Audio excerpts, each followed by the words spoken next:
Hello dear student, मैं सुभाषण biology lecturer जुनून biology classes में आप सभी का स्वागत करता हूं। तो अपना जो अभी सीरीज चल रहा था 11th बायोलॉजी का चैप्टर नंबर 7 था जो फ्रॉग था, ठीक है ना। उसका डिस्कस कर रहे थे। कल अपन ने उसके रेस्पिरेटरी सिस्टम का डिस्कस किया था, ठीक है। आज नेक्स्ट पार्ट को आगे बढ़ाते हैं। इससे पहले भी अपन ने बहुत सारे इसके पार्ट बना लिए हैं, 2-3-4 पार्ट बना लिए हैं, लेकिन आज थोड़ा सा इसको और आगे बढ़ाते हैं। और आज अपन इसके एक्सक्रेटरी सिस्टम का डिस्कस करेंगे। इसका एक्सक्रेटरी सिस्टम कैसा होता है, किस प्रकार से इसमें क्या क्या प्रेजेंट होता है। तो आज का अपना टॉपिक रहेगा एक्सक्रेटरी सिस्टम ऑफ फ्रॉग, ठीक है ना। आज का अपना टॉपिक क्या है?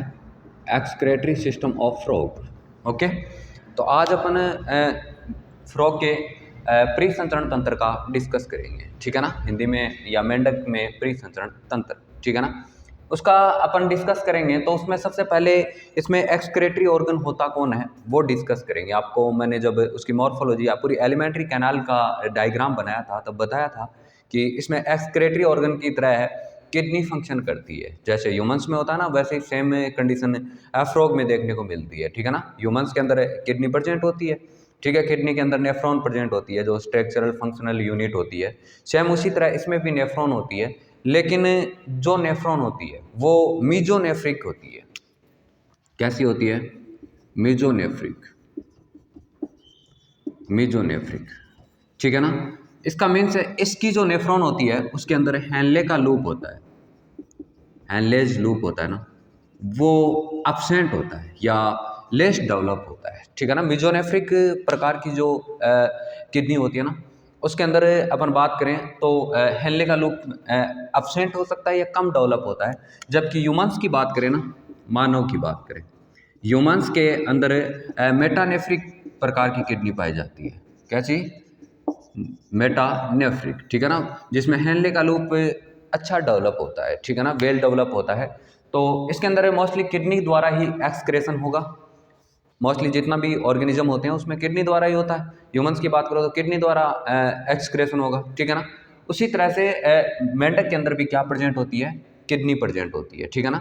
ये तो अपन ने थोड़ा सा जानने की कोशिश की। अब थोड़ा सा इस फ्रॉग के डिस्कस कर लेते हैं कि फ्रॉग होता है वो किस प्रकार का नाइट्रोजन वेस्ट प्रोडक्ट बॉडी से बाहर एक्सक्रेट करता है, ठीक है ना। आपको ये तो पता है ना एक्सक्रेटरी सिस्टम क्या होता है। एक्सक्रेटरी सिस्टम का मीन्स होता है कि बॉडी से नाइट्रोजन अवशिष्ट पदार्थ या नाइट्रोजन वेस्टेज प्रोडक्ट होते हैं ना, वेस्ट प्रोडक्ट जो भी होते हैं उसको बॉडी से बाहर एक्सक्रेट करना क्या कहलाता है? एक्सक्रेटरी या एक्सक्रेशन कहलाता है। ओके, तो नाइट्रोजन अपशिष्ट जो पदार्थ होते हैं बॉडी से बाहर निष्कासित कर दिए जाते हैं, उसे उत्सर्जन कहते हैं, ठीक है ना। अब जितने भी ऑर्गेनिज्म होते हैं दुनिया के अंदर वो 3 प्रकार का एक्सक्रेशन करते हैं, ठीक है ना। एक तो नाइट्रोजन अपशिष्ट पदार्थ होता है यूरिक एसिड। कौन सा होता है? यूरिक एसिड होता है। दूसरी अगर अपन बात करें तो यूरिया होता है, ठीक है ना, यूरिया होता है। तीसरी अगर बात करें तो अमोनिया होता है, ठीक है ना, अमोनिया होता है। 3 प्रकार के नाइट्रोजन अपशिष्ट पदार्थ बॉडी से बाहर निष्कासित किए जाते हैं, ठीक है ना। यूरिक एसिड का जो निष्कासन करते हैं या यूरिक एसिड को बॉडी से बाहर निष्कासित करते हैं उसे यूरिकोटेलिक कहा जाता है, यूरिकोटेलिक। ओके, यूरिकोटेलिक कहते हैं। और इसमें मोस्टली बर्ड्स आती है। कौन आती है? बर्ड्स, ठीक है ना। पक्षी जितने भी होते हैं वो यूरिक एसिड का सिक्रेशन करते हैं बॉडी से बाहर की तरफ, ठीक है ना, एक्सक्रेशन करते हैं। इसके अलावा यूरिया होता है, जो यूरिया का निष्कासन करते हैं ना उसे यूरियोटेलिक के नाम से जाना जाता है। किसके नाम से? यूरियोटेलिक। अगर कोई ऑर्गेनिज्म अमोनिया का निष्कासन करते हैं तो उसे अमोनोटेलिक के नाम से जाना जाता है। Okay, ammonotelic. और इसमें मोस्टली एक्वाटिक एनिमल्स आते हैं। कौन से एनिमल्स आते हैं? एक्वाटिक एनिमल्स आते हैं, ठीक है ना, एक्वाटिक एनिमल्स। और यूरिया का उत्सर्जन की बात करें तो इसमें ह्यूमंस को रखा गया है, ठीक है ना, ह्यूमंस को। प्लस में फ्रॉग को भी इसी में रखा गया है, फ्रॉग में। तो अपन बोल सकते हैं फ्रॉग होता है वो यूरिया का एक्सक्रेशन करता है, ठीक है ना, या यूरिया को एक्सक्रेट करता है बॉडी से बाहर। यूरिया एक नाइट्रोजन अपशिष्ट है और दूसरी बात बताऊं तो इसे यूरियोटेलिक के नाम से जाना जाता है। किस नाम से जाना जाता है? यूरियोटेलिक के नाम से। तो एक बात और बता देता हूँ, मोस्टली फ्रॉग होता है वो तो यूरियोटेलिक होता है, यूरिया का एक्सक्रेशन करता है, लेकिन आपने नाम सुना होगा टेडपोल लार्वा, टेडपोल लार्वा, ठीक है ना, वो अमोनोटेलिक होता है। कैसा होता है? अमोनोटेलिक होता है। याद रखना इस बात को, टेडपोल लार्वा होता है वो कैसा होता है? अमोनोटेलिक होता है, जबकि फ्रॉग होता है वो कैसा होता है? यूरिया का एक्सक्रेशन करता है, ठीक है ना। तो आपने ये बात जानने की कोशिश की कि यूरिया का सिक्रेशन कौन करता है, यूरिक एसिड का कौन करता है, अमोनिया का कौन करता है, ठीक है ना। तो अब थोड़ा सा इसके एक्सक्रेशन सिस्टम के बारे में और डिस्कस करते हैं। तो इसका एक्सक्रेटरी सिस्टम होता है, इसका जो एक्सक्रेटरी सिस्टम होता है उसके अंदर मोस्टली किडनी आती है। कौन आता है?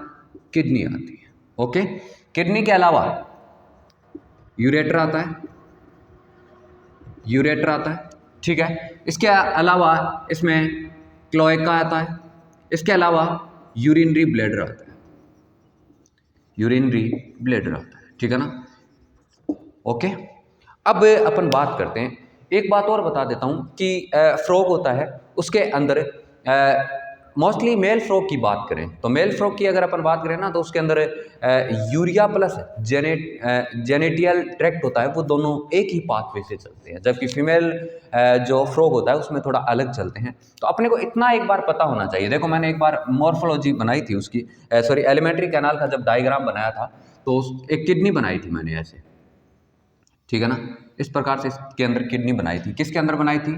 फ्रॉग के अंदर बनाई थी, इस तरह से ये किडनी है।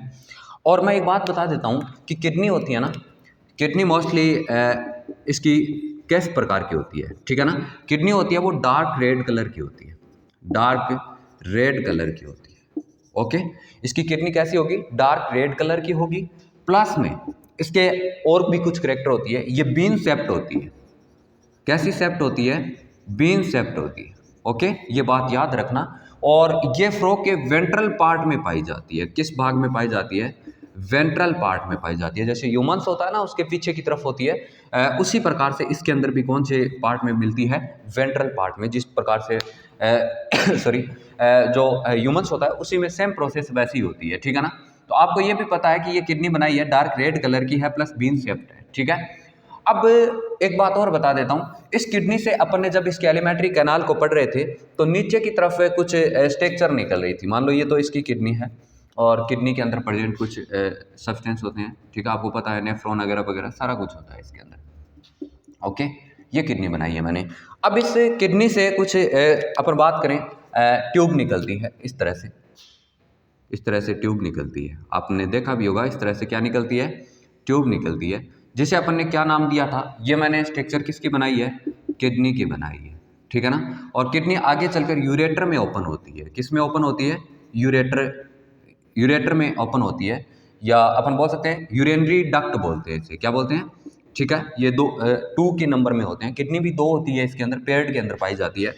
अब ये जो यूरेटर होता है, ठीक है, यूरेटर आगे चलकर एक विशेष प्रकार की स्ट्रक्चर होती है, इस प्रकार से मैं बना रहा हूँ। यूरेटर आगे चलकर एक स्ट्रक्चर होती है इस तरह से, ठीक है ना, इस तरह से मैंने बनाया भी है पीछे पहले इस प्रकार से स्ट्रक्चर होती है, जिसे क्लोएका के नाम से जाना जाता है। किसके नाम से जाना जाता है? क्लोएका के नाम से जाना जाता है। क्लोएका में ओपन होती है, ठीक है, क्लोएका में ओपन हो गई। ये क्लोएका का अपर्चर है, क्लोएका अपर्चर, ठीक है ना। यहाँ से जो भी सब्सटेंस आएगा वो बाहर की तरफ एक्सक्रेट होगा। और यहाँ पर एक स्ट्रक्चर और बना देता हूँ मैं, यहाँ पर नीचे की तरफ, ठीक है ना, नीचे की तरफ यहाँ पर एक स्ट्रक्चर और पाई जाती है इस तरह से, ठीक है, जिसे यूरिनरी ब्लैडर के नाम से जाना जाता है। यूरिनरी ब्लैडर के नाम से जाना जाता है, ठीक है ना। वो हर जगह पाया जाता है। फीमेल अगर ह्यूमंस की बात करें तो उसमें भी यूरिनरी ब्लैडर होता है, तो यहाँ पर भी प्रेजेंट है, ठीक है ना। लेकिन मैंने एक बात बताई थी कि फ्रॉग होता है उसके अंदर mostly excretory system, digestion system plus reproductive system, तीनों प्रकार की जो भी फॉर्मेशन हो रहा है, जो भी प्रोडक्ट बन रहा है, वो सारा का ओपनिंग एक ही होता है, जिसे अपन क्या बोलते हैं? क्लोएका बोलते हैं। क्या बोलते हैं? क्लोएका। जबकि अपन मोस्टली फीमेल्स, अगर ह्यूमंस की बात करें तो उसमें डिफरेंट होता है, ये पता ही है अपने को, सबकी ओपनिंग अलग अलग होती है। तो यूरिनरी ब्लैडर है, उसमें आपको पता है यूरिन स्टोर रहता है, ठीक है, स्टोर रहता है। इसके अलावा अपन देखते हैं, जैसे ही मान लो यहाँ पर जो भी यूरिन बना है, ठीक है, यूरिन किस में आएगा, यूरेटर में आएगा, और यूरेटर से किस में आएगा, क्लोएका में आएगा। क्लोएका से इसे बाहर क्या कर दिया जाएगा, एक्सक्रेट कर दिया जाएगा। ओके, इतना पता चला अपने को, एक्सक्रेशन का इतना पता चला कि किस तरह से एक्सक्रेट बॉडी से बाहर नाइट्रोजन अपशिष्ट या नाइट्रोजन वेस्ट किस प्रकार से बाहर एक्सक्रेट कर दिए जाते हैं। इसके अलावा इसमें एक बात और बता देता हूँ, ये यूरेटर नहीं बोल सकते इसको, अगर मेल की बात कर रहे हैं, अगर किसकी बात कर रहे हैं, मेल की बात हो रही है, अगर मेल की बात हो रही है तो इसे यूरेटर नहीं बोल सकते, ठीक है ना। इसे यूरेटर की जगह इसे एक नाम और से जाना जाता है,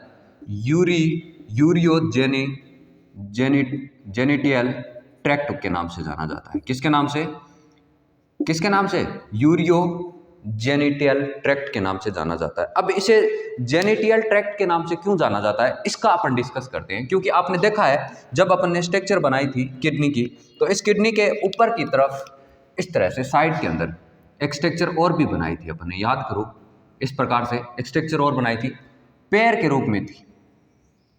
क्या थी, पैर के रूप में थी। और पैर के रूप में जो स्ट्रक्चर थी उसे अपन ने किस नाम से जाना था, टेस्टिस के नाम से जाना था। किसके नाम से जाना था, टेस्टिस के नाम से जाना था। ओके, टेस्टिस के नाम से जाना था। और टेस्टिस से कुछ ट्यूबल्स ऐसे निकली हुई होती है, इस तरह से ट्यूबल्स निकली हुई होती है, ठीक है ना। और इस ट्यूबल्स को इधर भी इस टेस्टिस से कुछ ट्यूबल्स निकली हुई होती है, उसे अपने वासा एफ्रेंसिया बोला था। क्या बोला था, वासा एफ्रेंसिया। ये मेल में भी प्रेजेंट होती है, आपने पढ़ा होगा ह्यूमन रिप्रोडक्शन में, तो वहाँ पर भी वासा एफ्रेंसिया थी। और ये वासा एफ्रेंसिया आगे की तरफ चलकर एक कुंडलित संरचना या ट्यूबल्स में और ओपन होती है, बाहर की तरफ होती है। ये मैं उसके किडनी के बाहर की तरफ बना रहा हूँ ऐसे, ठीक है ना। एक अपन बोल सकते हैं कि एक जाल बना रहे हैं, ठीक है ना, कनेक्शन बना रहे हैं, इस तरह से सारी जगह प्रेजेंट होती है, ठीक है, इस तरह से। और जिसे अपन ने नाम भी दिया था, इस प्रकार से एक स्ट्रक्चर ओपन होती है। और इस स्ट्रक्चर को अपन ने बिडरनाल के नाम से जानते हैं। किस नाम से जानते हैं, बिडरनाल के नाम से जानते हैं, ठीक है। इसे किस नाम से जाना जाएगा, बिडरनाल के। और ये बिडरनाल आगे चलकर किस में ओपन होती है, यूरेटर में ओपन होती है। और आपको पता है कि टेस्टिस में किसका फॉर्मेशन होता है, मोस्टली स्पर्म का फॉर्मेशन होता है। स्पर्म एक गैमेट है, क्या है, स्पर्म एक गैमेट होता है, ठीक है ना, युग्मक होता है। जिससे स्पर्म यहाँ पर बन रहे हैं, ये स्पर्म कहाँ पर आएंगे, वासा एफ्रेंसिया में आएंगे, वासा एफ्रेंसिया से बिडरनाल में आएंगे, और बिडरनाल से किस में आएंगे, यूरेटर में आएंगे। और जैसे यूरेटर में आया तो इसका नाम चेंज हो जाता है, इसका नेम क्या हो जाता है, चेंज हो जाता है। क्योंकि यहाँ इसी पाथवे से तो क्या आ रहा है, यूरिन आ रहा है, ठीक है ना। और इसी पाथवे से क्या आ रहा है, गैमेट आ रहे हैं। तो जिसकी वजह से इसे क्या बोलते हैं, यूरियोजेनिटियल ट्रैक्ट के नाम से जाना जाता है, ठीक है ना, जेनिटल ट्रैक्ट के नाम से जाना जाता है। किसको जाना जाता है, किसको, इसे जो अपने डक्ट बनाई है, या इसे डक्ट बोलते हैं, ठीक है ना, यूरियोजेनिटल डक्ट के नाम से जाना जाता है। क्योंकि एक नलिका है जिसके अंदर कौन कौन आ रहा है, इसमें मोस्टली यूरिया भी आ रहा है, प्लस कौन आ रहा है, स्पर्म आ रहा है, दोनों एक साथ आ रहे हैं, जिसकी वजह से इसका नाम ये कर दिया गया है। आगे इधर की तरफ यूरिनरी ब्लैडर बनाया है, जिसके अंदर यूरिन क्या रहता है, स्टोर रहता है, यूरिन क्या रहता है, स्टोर। लेकिन कुछ टाइम बाद में आपको पता है इसको एक्सक्रेट करना होता है, तो ये जो यूरिन बना है ना, ये क्या कर दिया जाता है, बॉडी से बाहर निकाल दिया जाता है। ऐसा मोस्टली मेल में होता है। किस में होता है, मेल में होता है। मेल के अंदर यूरिया जितनी भी बनी वो सारी की सारी किसके थ्रू आती है, यूरियोजेनिटियल ट्रैक्ट डक्ट के थ्रू आ जाएगी। डक्ट किस में ओपन होती है, क्लोएका में ओपन होती है। क्लोएका आगे चलकर किस में, क्लोएका अपर्चर में ओपन हो जाएगा। अब अपन बात करते हैं, ये तो मोस्टली मेल में है। अगर मेल के इसके पाथवे का डिस्कस करें ना, तो मेल के पाथवे को अगर अपन बनाने की कोशिश करें तो ऐसा ही बनाया है अपन ने। सबसे पहले क्या हुआ, मोस्टली मान लो किडनी है, किडनी मैंने बनाई है। इस किडनी से यूरिया कहाँ पर आएगा, यूरेटर में आएगा। किस में आएगा, यूरेटर में। और यूरेटर से आगे की तरफ किस में आता है, क्लोएका में आता है, ठीक है ना। और क्लोएका लास्ट ओपनिंग होती है, ये पता है ना, किडनी, यूरेटर, क्लोएका। ओके, ये तो बात करते हैं इन मेल फ्रॉग। कौन से की बात हो रही है, इन मेल फ्रॉग की बात हो रही है। अगर फीमेल फ्रॉग की बात करें, अगर किसकी बात करें, फीमेल फ्रॉग की बात करें, ये तो किसकी बात हो रही है, मेल के फ्रॉग का डिस्कस हो रहा है। अगर फीमेल फ्रॉग की बात करें तो इसका थोड़ा सा डिफरेंस देखने को मिलता है अपन ने। अब एक बात और बता देता हूँ कि इसमें इसका जो अपन बात करते हैं जेनेटियल ट्रैक्ट बना है वो और कौन सा यूरिया का ट्रैक्ट, दोनों का सेम है, लेकिन फीमेल के अंदर अपन बात करें तो वो दोनों का दोनों अलग होते हैं, ठीक है ना। जेनेटियल ट्रैक्ट अलग आएगा, ओवम अलग बनेंगे, अलग सीक्रेट होंगे, प्लस में और कौन है अगर बात करें यूरिया तो वो अलग होगा। फीमेल्स के अंदर थोड़ा डिफरेंट होता है, इसको मैं बताने की कोशिश करूंगा। अभी अपने इतना जानने की कोशिश की, अब देखो क्या होता है। अगर बात किसकी की जाए, फीमेल्स की जाए, तो मैंने फीमेल का आगे मैं बताऊंगा भी जब अपन डायग्राम बनाएंगे रिप्रोडक्टिव ट्रैक्ट का, ठीक है ना। तो इसमें मैं इधर की तरफ फीमेल्स के अपन बात करें एक्सक्रेटरी सिस्टम को, तो समझाने के लिए किडनी मैंने बना दी है, कोई दिक्कत ही नहीं है। किडनी से क्या बनता है, यूरेटर निकलता है, किडनी से आगे की तरफ किसका निष्कासन होता है, यूरेटर होता है इस तरह से, और यूरेटर आगे किस में ओपनिंग करता है, क्लोएका में ओपनिंग करता है। इधर मैंने क्या बनाया, क्लोएका, और ये क्या बनाया मैंने, यूरिनरी ब्लैडर बनाया है, ओके। अब क्या होता है इसमें, मोस्टली उसमें टेस्टिस था, ऊपर की तरफ था, मेल की बात हो रही थी, लेकिन फीमेल के अंदर यहाँ पर मान लो कौन है, ओवेरी है, ठीक है ना, ओवेरी है, और ओवेरी में क्या बनते हैं, ओवम बनते हैं। क्या बनते हैं, ओवम बनते हैं, और ओवम बनते हैं। इसके अलावा अब यहाँ पर मैं एक स्ट्रक्चर ऐसे बनाने की कोशिश कर रहा हूँ, इधर की तरफ एक अलग से मैं स्ट्रक्चर बनाऊंगा, ठीक है, और उस स्ट्रक्चर को अलग नाम से जानेंगे अपन, ठीक है ना। ये स्ट्रक्चर है, दोनों तरफ प्रेजेंट होती है, इस तरह से होती है, और इधर की तरफ ओपनिंग होती है इसकी, इस तरह से इधर की तरफ ओपनिंग हो रही है। सेम प्रोसेस इधर भी है, इधर भी यही स्ट्रक्चर बनाऊंगा। मोस्टली आपको पता चल गया होगा ये स्ट्रक्चर किसकी बन रही है, ये ओविडक्ट की बन रही है, फैलोपियन ट्यूब की बन रही है, जिसके अंदर यहाँ से निष्कासन किसका होता है, ये ओवेरी है, ओवेरी में ओवम का फॉर्मेशन होता है। और अब इसमें देखो क्या हो रहा है, यहाँ से तो यूरिया बन रहा है, क्या बन रहा है, यूरिया बन रहा है। यूरिया कहाँ से इधर की तरफ आ रहे हैं, क्लोएका में आ रहे हैं, क्लोएका से ओपनिंग, क्लोएका ओपनिंग होती है, वहाँ से एक्सक्रेट कर दिए जाते हैं। लेकिन यहाँ पर देखो, यहाँ पर ओवेरी है, इस ओवेरी के अंदर किसका फॉर्मेशन होगा, इस ओवेरी के अंदर मोस्टली ओवम का फॉर्मेशन होगा, और ओवम किसके पास आएंगे, फैलोपियन ट्यूब में, और फैलोपियन ट्यूब से ये बाहर की तरफ क्या कर दिए जाते हैं, आगे की तरफ क्लोएका में ओपन होते हैं। लेकिन उस फ्रॉग में देखो, मेल फ्रॉग की बात करो, मेल फ्रॉग में दोनों का ट्रैक्ट एक ही था, इसका क्या नाम है, ओविडक्ट है। क्या नाम है, ओविडक्ट। इसमें दोनों में डिफरेंस नहीं है क्या, इधर से इसमें अपन बात करें गेमेट अलग से आ रहे हैं, इसमें गेमेट अलग से आ रहे हैं और यूरिया अलग से आ रहे हैं, एक ही है क्या, दोनों पाथवे एक ही है क्या। जबकि मेल फ्रॉग होता है उस दोनों में क्या होता है, पाथवे सेम होता है, लेकिन इसमें क्या होता है, अलग अलग होता है। इसमें ओविडक्ट से तो ओवम आते हैं, और यूरेटर से क्या आता है, यूरिया आता है, तो अलग अलग ओपनिंग होती है। जैसे अपन बात करें, अपन मोस्टली ह्यूमंस की बात करते हैं तो उसमें भी ये अलग अलग होते हैं, तो इनकी ओपनिंग क्या है, अलग अलग है। तीनों ओपनिंग अलग अलग होती है फीमेल के अंदर, जबकि मेल के अंदर सेम ओपनिंग होती है, ठीक है ना। तो इस तरह से अपन ने आज एक्सक्रेटरी सिस्टम जानने की कोशिश की, किसके अंदर, फ्रॉग के अंदर, किसके अंदर जानने की कोशिश की, फ्रॉग के अंदर जानने की कोशिश की, और अपन ने ऐसा बनाने की भी कोशिश की है कि किस प्रकार से कैसे इसकी स्ट्रक्चर होती है। तो उम्मीद करता हूँ आपको ये लेक्चर समझ में आया होगा, और थोड़ा सा बार बार इसको देखिए, अच्छे से एनालिसिस कीजिए, तो अच्छे से समझ में आ जाएगा। Thank you.